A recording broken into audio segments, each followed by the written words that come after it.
Empathy and compassion. Maybe they're not talked about enough in the community association management industry, but I'm here to talk about it. Why? We have a ton of managers out there, and even some board members, definitely some of the admins out there, that become very stressed out and burnt out because of the daily complainers. Some of these complainers just come in the office, they complain about the grass is not green enough, the mail is too slow. It's your fault that their payment didn't get there on time. It's your fault that the building needs a new roof. So these complainers are blaming management and the staff and the world for their problem, right? So I need you as a manager, especially if you're a younger manager, to realize that some of these older folks that are coming to complain to you have issues.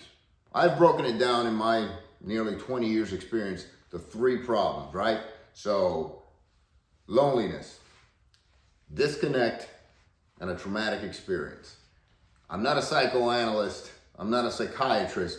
I am basically telling you what I've experienced in almost 20 years with some of these complainers. And believe you me, I've had some expert ones that have driven me insane. So loneliness. You have people out there that are very lonely.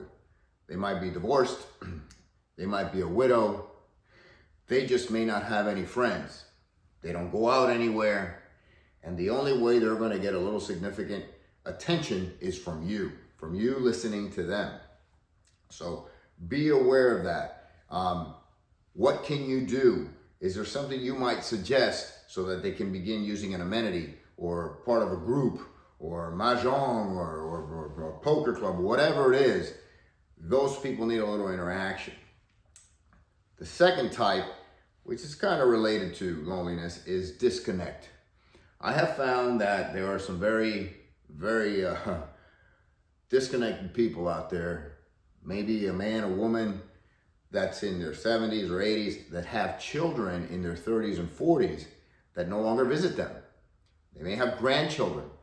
These lonely people, these disconnected folks, would love to see their children, but they're a little too grumpy, they're a little too stubborn. They want to see their grandchildren, but it isn't happening. Nobody's visiting them.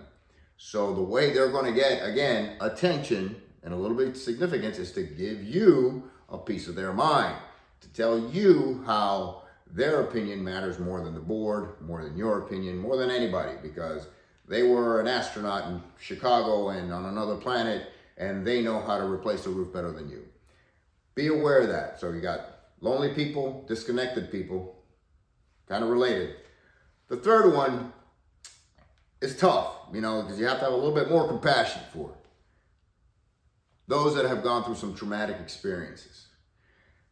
If you're on the younger spectrum of life, 35 and younger, you may not have had too many traumatic experiences, but those that are over 40, chances are some things may have happened.